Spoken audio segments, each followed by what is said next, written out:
இலக்கியம் என்று சொன்னால் அதனுடைய பொருள் உங்கள் எல்லோருக்கும் தெரியும்.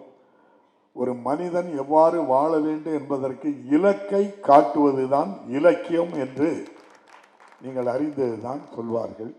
அந்த அளவுக்கு எத்தனையோ இலக்கியங்கள் நம்முடைய தமிழில் இருப்பது போன்று உலகில் வேறு எந்த மொழியிலும் இருக்காது.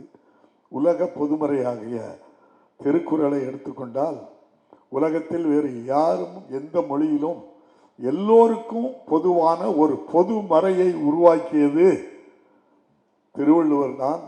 உலகம் முழுவதும் அது செல்கின்றது.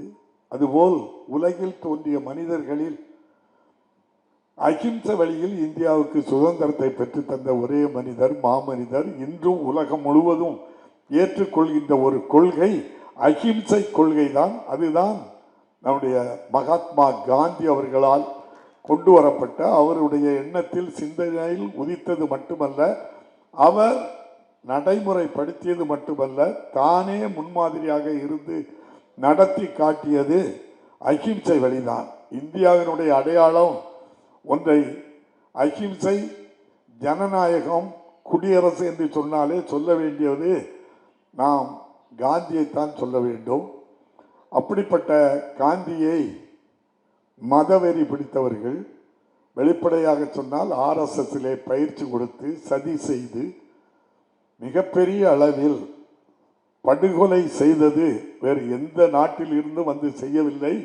இந்தியாவில் தோன்றிய நீண்ட காலமாக ஆட்சியில் அதிகாரத்தில் அவர்கள் மட்டும் படித்து பட்டம் பெற்று வேறு எந்த சமூகத்தையும் படிக்க விடாமல் குருகுல கல்வி என்று வைத்து அவர்கள் மட்டும் இந்தியாவில் உள்ள 10% பேர் கல்வி கற்று யார் ஆட்சியில் இருந்தாலும் அதிகாரத்தில் இருந்து கோலோச்சியவர்கள் தான் மிகப்பெரிய சதியை செய்து மகாத்மா காந்தியையே படுகொலை செய்தார்கள்.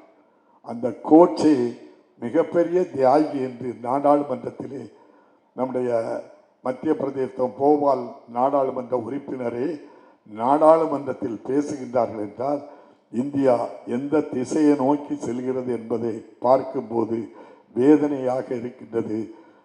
மன உளைச்சலோடு சொல்லுகின்றேன், இந்த நிலை மாற வேண்டும். ஜாதியை பற்றி சொன்னார்கள், அதை விட தாண்டி மதவெறியானது மகாத்மா காந்தியோடு நின்றுவிடும் என்று நினைத்தோம். அது தொடருவதுதான் வேடிக்கையாக இருக்கின்றது. இலக்கியங்கள் எழுதுகின்றவர்கள், எழுத்தாளர்களுக்கெல்லாம் அடைக்கலமாக பாதுகாப்பாக இருக்கிறது என்றால் தமிழ்நாட்டைத்தான் சொல்ல வேண்டுமே தவிர மற்ற மாநிலங்களெல்லாம் தமிழ் எழுத்துக்களை எழுத்தாளர்கள் படைப்பாளிகளுக்கெல்லாம் பாதுகாப்பு இருக்கிறது என்று சொல்லிவிட முடியாது. கௌரி லங்கேஷ் உங்களுக்கு நன்றாக தெரியும், பன்சாலா உங்களுக்கு நன்றாக தெரியும், நம்முடைய